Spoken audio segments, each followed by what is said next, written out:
Tariff को लेकर काफी उठापटक देखने को मिली। अमेरिका द्वारा 50% टैरिफ भारत पर लगा दिया गया। पिछले 10 महीनों की रूपरेखा देखें तो चारों तरफ टैरिफ टैरिफ टैरिफ और टैरिफ ही टैरिफ। आखिरकार प्रधानमंत्री नरेंद्र मोदी ने मोर्चा संभाला और अमेरिकन राष्ट्रपति से मुलाकात की और 72 घंटों में मामला सॉर्ट आउट हो गया। 50% जो टैरिफ था वह 18% रह गया। लेकिन अब समझने वाली बात यह है कि आखिरकार एक देश दूसरे देश पर टैरिफ लगाता क्यों है, यह इकोनॉमिक मार क्यों कहलाती है।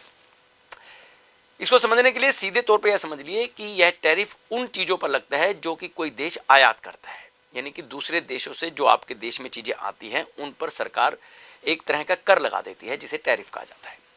अब अमेरिका ने जब भारत पर 50% टैरिफ लगाया तो उसका सीधा सीधा असर जो भारतीय एक्सपोर्टर थे, जो भारत का सामान अमेरिका में भेजते थे, उन पर वह 50% का टैरिफ लग गया। यानी कि जो चीज पहले 100 रुपए की बिक रही थी वह सीधे तौर पर 150 की हो गई। अब इसका असर यह होता है कि एक देश में जो चीज पहले 100 रुपए की बिक रही थी वह सीधे 150 की हो गई, और जो लोकल उत्पादक हैं वही चीज 80 या 90 रुपए में बेचेंगे तो कोई महंगी चीज क्यों लेगा, सस्ती ही लेगा।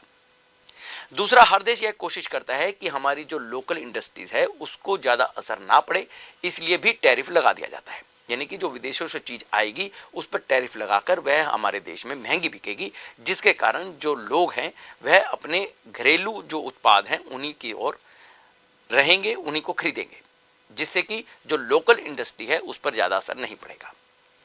अब अमेरिका द्वारा जो टैरिफ भारत पर लगाया गया था इसका असर सीधे सीधे तौर पर भारतीय जो कॉर्पोरेट सेक्टर था, जो उद्योगपति थे, उन पर देखने को मिल रहा था। भारत का उद्योग कम होता जा रहा था। इसी को लेकर के प्रधानमंत्री नरेंद्र मोदी ने दूसरे विकल्प खोजने की कोशिश की, जैसे कि यूएई से या जो सऊदी अरब है उसके साथ अपने व्यापार को बढ़ाना शुरू कर दिया। अब इसका जो असर दिख रहा था वह अमेरिका को भी नजर आ रहा था, और अमेरिका के जो विपक्ष के द्वारा लगातार प्रेशर बनाया जा रहा था कि भारत के साथ टैरिफ का जो गेम है वह नहीं चल पाएगा, क्योंकि भारत की ऐसी बहुत सी चीजें हैं जो अमेरिका में जाती हैं या वहां पर सेल होती हैं। सबसे बड़ा मसाले ही है। इसी को लेकर जो तेल है वह रूस से ना खरीदा जाए। हालांकि भारतीय कंपनियों के द्वारा रूस से कुछ हद तक तेल की खरीदारी कम भी हुई थी। अब वेनेजुएला पे जब अमेरिका ने कब्जा किया तो भारत का सीधा संपर्क वेनेजुएला से था, जहां से अब जो भारतीय को तेल खरीदना है वह वेनेजुएला से खरीद पाएगा। इसको लेकर ट्रंप को कुछ संतोष भी पड़ा था। जब यानी कि जो टैरिफ की मार थी भारत को अब ज्यादा नहीं पड़ रही है।